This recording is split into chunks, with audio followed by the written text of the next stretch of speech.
আজকে নারীরা কি নিয়ে মত্ত, নিজেদের সৌন্দর্য প্রদর্শন, যুবকের সাথে রাত কাটানো, যৌবনকে উপভোগ করা, উম্মতে মুহাম্মদী, উম্মতে মুসলিমার নারী।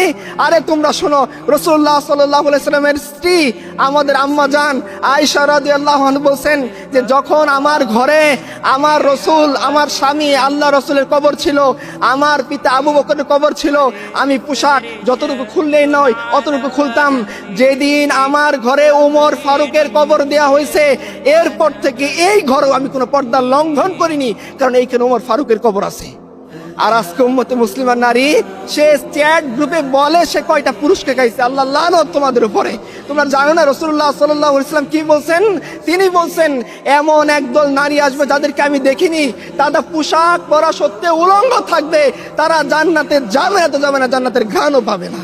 তোমরা শুনোনি এই কথা? তোমরা উম্মতে মুসলিমার নারী আর তোমরা যুবকদের সাথে গিয়ে এই বাজে কাজে লিপ্ত হও।